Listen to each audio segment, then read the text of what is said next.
마틴 루터는 오직 의인은 믿음으로 말미암아 살리라고 로마서 말씀에 의지해서 믿음을 강조했습니다.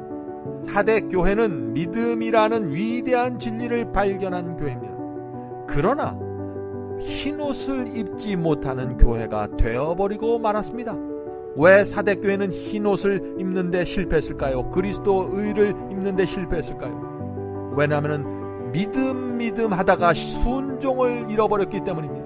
그래서 예수를 영접하고 믿는다고 할지라도 진리의 말씀에 순종하지 않았기 때문에 그 영혼이 정결케 되는 경험 속으로 들어가지 못하게 된 것입니다. 베드로전서 1장 22절 말씀 읽겠습니다. 너희가 진리를 순종함으로 너희 영혼을 깨끗하게 하여. 자, 앤드류 강입니다.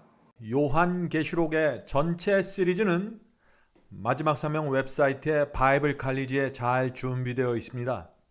적그리스도와 짐승의 표, 마지막 환란과 7재앙, 그리고 기독교 역사에 대한 전반적이고 정확한 말씀이 준비되어 있습니다. 성도 여러분, 이번 기회에 꼭 저희 사이트에 오셔서 전체 강의를 들어보시기를 제가 부탁드립니다.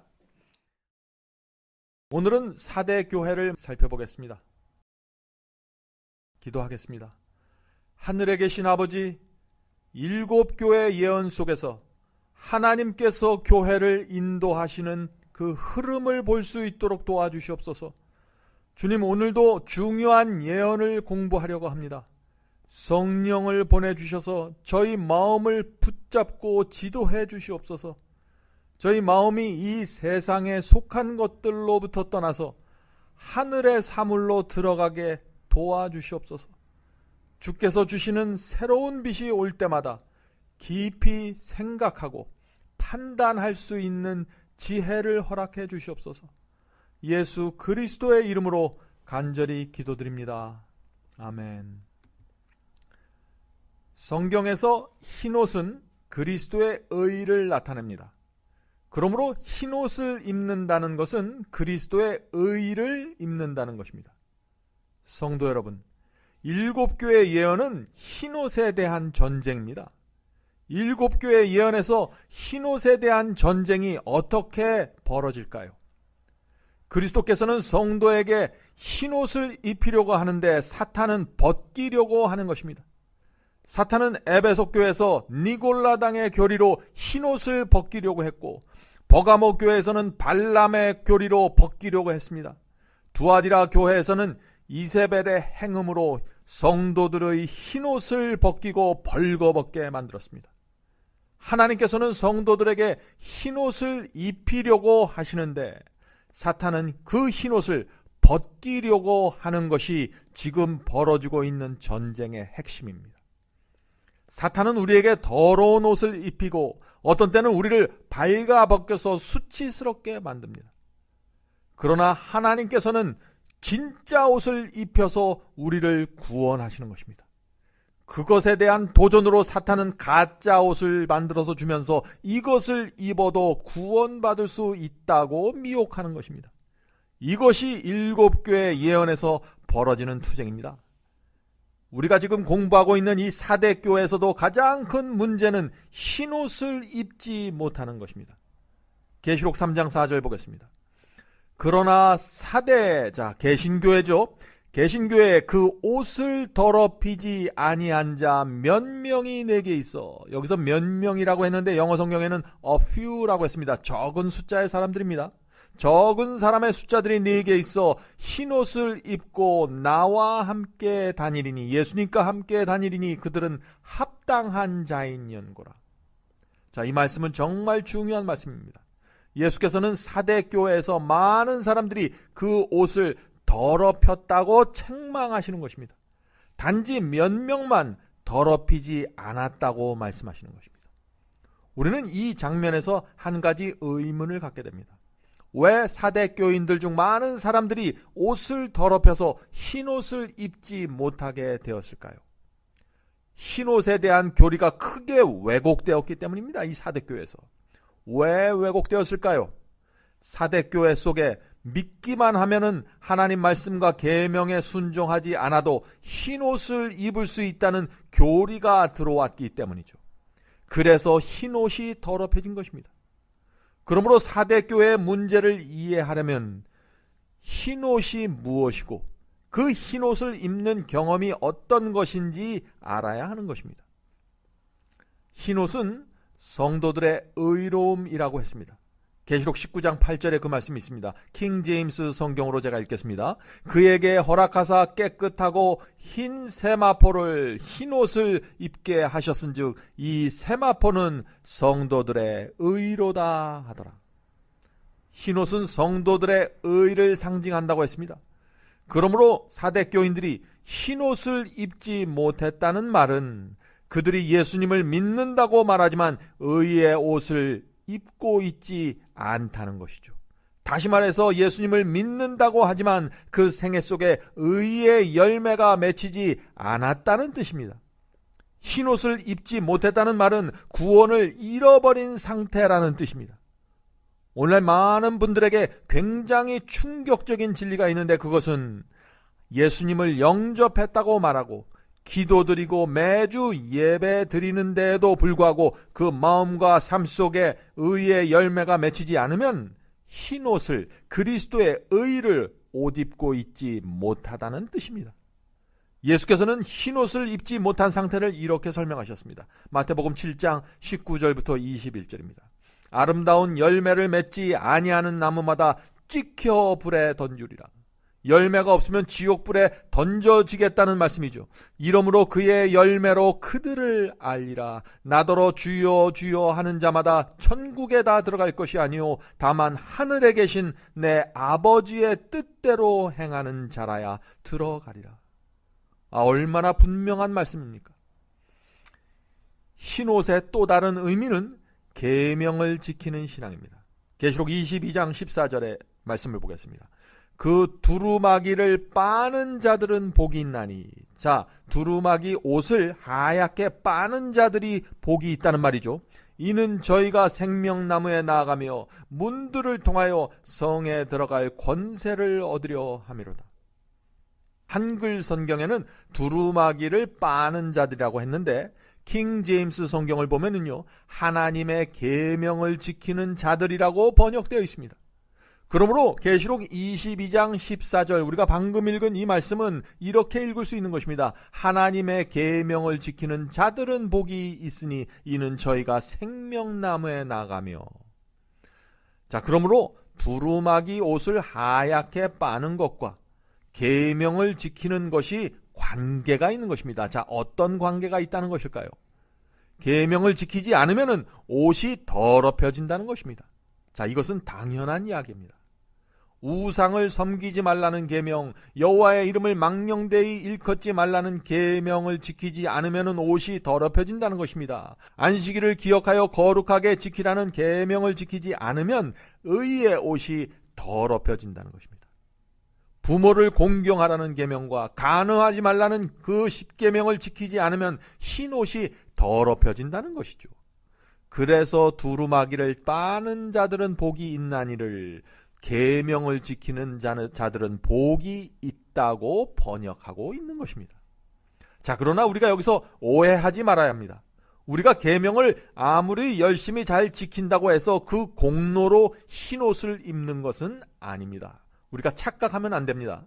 흰옷은 오직 예수께서 주시는 의의 옷이고 그것은 오직 믿음으로만 받을 수 있는 선물입니다. 이것은 틀림없는 진리입니다. 그러나 믿음으로 의의 옷을 입은 사람이 하나님의 말씀과 계명을 지키지 않으면 의의 옷이 더럽혀지게 된다는 것입니다. 그래서 구원의 경험을 잃어버리게 된다는 것입니다. 자, 그렇다면 사대교회 교인들이 입고 있는 그 더러운 옷, 그 더러운 옷을 어떻게 하면은 희게 만들 수 있을까요? 열심히 순종하고 열심히 선한 행위를 쌓아 나가면 그 옷이 하얗게 될까요? 우리 의지와 우리의 결심은 썩은 새끼줄 같은 것입니다. 그래서 우리 힘으로는 순종의 삶을 살아갈 수 없습니다. 그것이 현실입니다. 그래서 성경은 이렇게 말하는 것입니다. 성경은 옷을 어린 양 예수의 피에 씻으라고 호소하고 있는 것입니다. 계시록 7장 14절에 그 말씀이 있습니다. 이는 큰 환난에서 나오는 자들인데 어린 양의 피에 그 옷을 씻어 희게 하였느니라. 어린 양의 피에 씻어 그 옷을 하얗게 하였다고 했는데 이 말씀은 또 무슨 뜻일까요?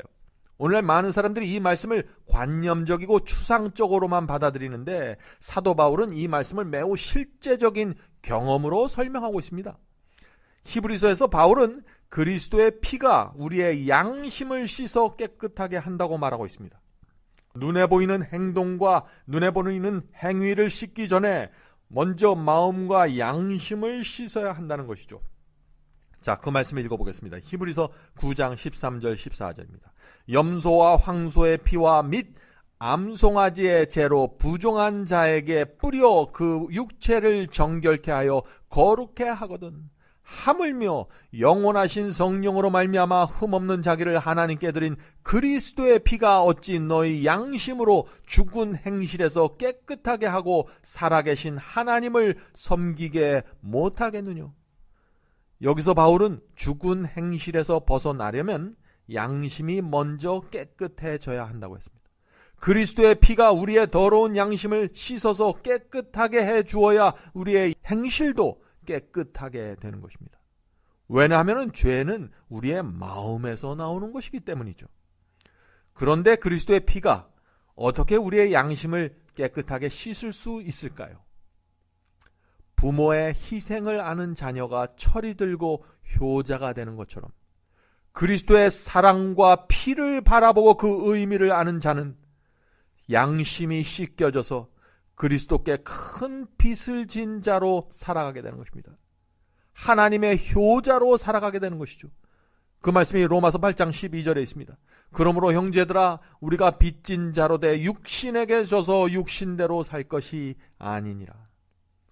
그리스도의 사랑의 빚 때문에 육체의 정욕대로 욕심대로 살아갈 수 없다는 것입니다. 양심이 씻겨진 상태를 말하는 것이죠. 갈라디아 2장 20절 보겠습니다. 내가 그리스도와 함께 십자가에 못 박혔나니 그런즉 이제는 내가 산 것이 아니요 오직 내 안에 그리스도께서 사신 것이라. 양심이 더러운 사람은 결코 십자가에 자신을 못 박지 않습니다. 양심이 그리스도의 피로 씻겨졌기 때문에 자신을 십자가에 못 박을 수 있게 되는 것입니다. 바로 이런 경험이 더러운 옷을 그리스도의 피에 빨아 깨끗게 하는 경험이다 하는 것이죠. 그래서 흰옷을 입은 그리스도인의 마음속에는 주님의 마음을 다시는 아프게 하고 싶지 않다는 거룩한 소원이 일어나게 되는 것입니다. 다시는 그분의 가슴에 못질하지 않겠다는 결의가 새겨지게 되는 것입니다.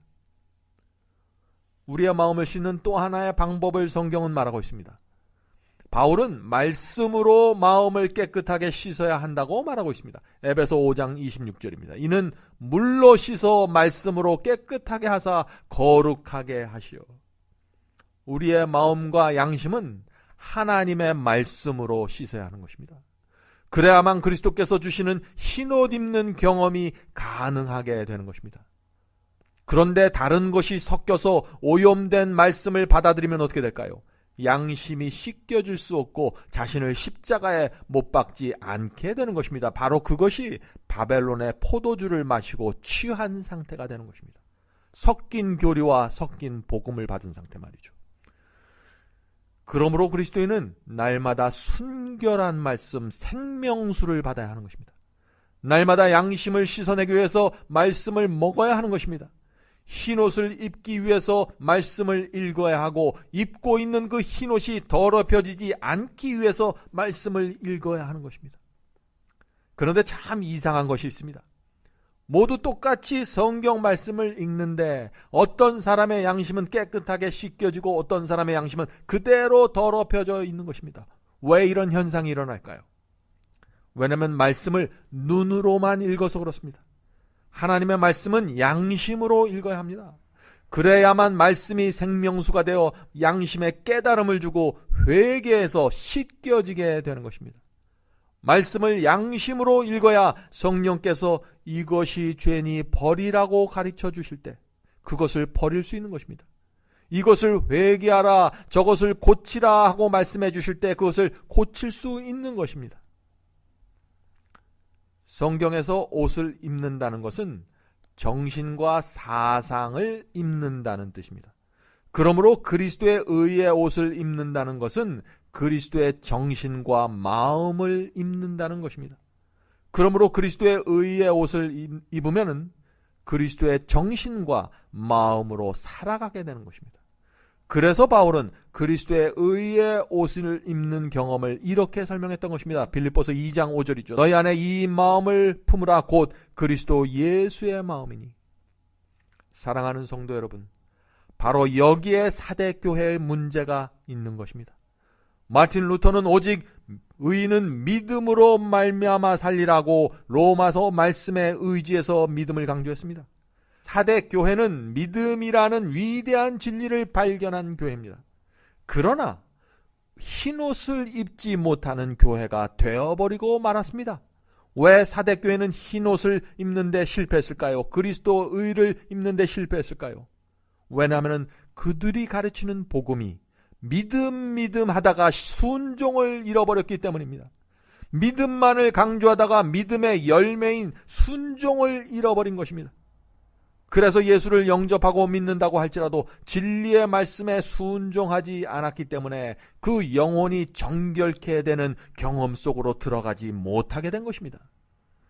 베드로전서 1장 22절 말씀 읽겠습니다. 너희가 진리를 순종함으로 너희 영혼을 깨끗하게 하여. 얼마나 분명한 말씀입니까?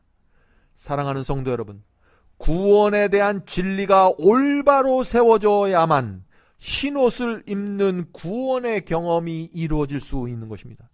바로 이런 이유 때문에 예수께서는 중세기 두아디라 교회 시대가 끝나자마자 마틴 루터를 부르셔서 중세기에 무너진 그 흰옷의 가르침, 그리스도의 의에 대한 가르침을 회복시키려고 했던 것입니다. 그러나 개신교회가 하나님께서 마틴 루터를 부르신 그 이유와 목적을 잃어버리고 만 것입니다. 사대교회의 문제는 오늘날 현대 기독교회까지 그대로 이어져 내려오고 있는 것입니다. 그러나 사대교회에도 예수께서 칭찬하신 소수의 무리가 있었습니다. 자, 그 말씀을 보겠습니다. 계시록 3장 4절입니다.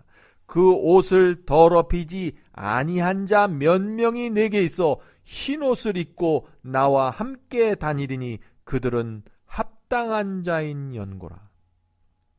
사대교회도 하나님께서 종교개혁 운동을 일으킨 그 목적과 이유를 아는 사람들이 있었습니다. 사대교회가 교파로 나눠지고 세속화의 길을 걷고 있을 때 흰옷, 그리스도 의에 대해서 더 밝은 빛으로 나가기 위해서 애쓰고 전진하던 몇 개의 교회들이 있었습니다. 개혁자 후스의 후예인 모라비안 교도들, 영국 조지 폭스 개혁자의 후예인 퀘이커 교도들, 또 청교도들은 순수한 개혁의 정신을 붙잡고 있었고 믿음과 순종을 강조하는 경건한 삶을 살았습니다. 그들은 다른 교회들이 믿음만을 강조하면서 순종을 놓쳐버렸을 때 믿음의 열매인 행함을 설교했습니다. 또 그리스도인의 성화, 거룩한 생애를 강조했습니다. 그들이 바로 사대교회에서 흰옷을 입고 있던 성도들이었던 것입니다. 이제 예수께서 사대교회에게 주신 약속을 보겠습니다. 계시록 3장 5절 6절입니다. 이기는 자는 이와 같이 흰옷을 입을 것이요 내가 그 이름을 생명책에서 반드시 흐리지 아니하고 그 이름을 내 아버지 아까 그 천사들 앞에서 시인하리라. 귀 있는 자는 성령이 교회들에게 하시는 말씀을 들을지어다. 사랑하는 성도 여러분, 여러분은 오늘 우리가 살펴본 이 사대교회 예언에서 성령의 음성을 들으셨습니까? 더 밝은 빛을 보셨나요? 더럽혀진 옷을 빨고 흰 옷을 입는 경험으로 나가기 소원하십니까? 이번 기회에 하나님의 말씀 앞에 서서 여러분이 지금 입고 있는 옷이 흰 옷인지 아니면 더럽혀진 옷인지 확인해 보시길 제가 부탁드립니다. 다음 시간에는 7교회 중 마지막 교회인 라오디게아 교회를 살펴보겠습니다. 가장 중요한 기별, 이 시대를 위한 기별이 거기에 있습니다. 기도하겠습니다. 하늘에 계신 아버지, 저희는 태어날 때부터 나만을 생각하는 죄인입니다. 주여, 진리를 볼 때 주께서 보여주시는 그대로 볼 수 있도록 도와주시옵소서. 성령께서 저희 마음을 부드럽게 해주시고 진리를 붙잡고자 하는 열망을 주시옵소서. 이 세상의 어두움과 고난이 우리를 압박할지라도 돌파하는 믿음을 허락해 주시옵소서. 비바람 속에서도 기둥처럼 서 있을 수 있도록 붙잡아 주시옵소서. 예수 그리스도의 이름으로 간절히 기도드립니다. 아멘. 성도 여러분, 여러분 모두를 바이블 칼리지에 초청합니다. 여러분의 핸드폰에 마지막 사명 앱을 다운받으시면 누구나 바이블 칼리지를 들으실 수 있습니다. 누구든지 원하는 시간에 오셔서 강의를 들으실 수 있습니다. 물론 무료로 들으실 수 있습니다. 다양한 주제의 강의가 이루어집니다.